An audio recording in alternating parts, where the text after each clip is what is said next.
Welcome to the howto.org channel. For us to be able to change the Google Chrome background, the first thing we'll do is click on the plus sign to create a new empty tab. Here we will find in the lower right part, a button called Customize. If we click on it, the option Chrome Backgrounds will appear. Here we click and a window appears with various images in collections of different themes. In my case, I will choose the collection of landscapes. Here you can choose any photograph.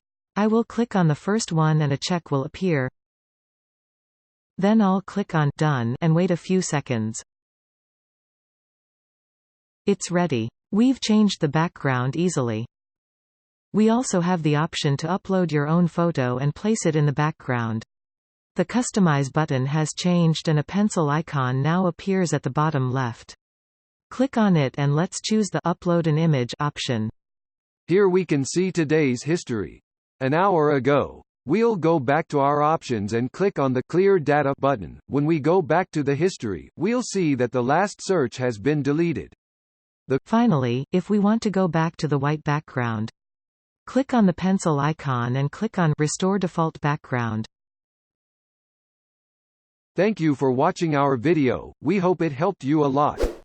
Don't forget to subscribe and activate the bell to receive notifications of new videos.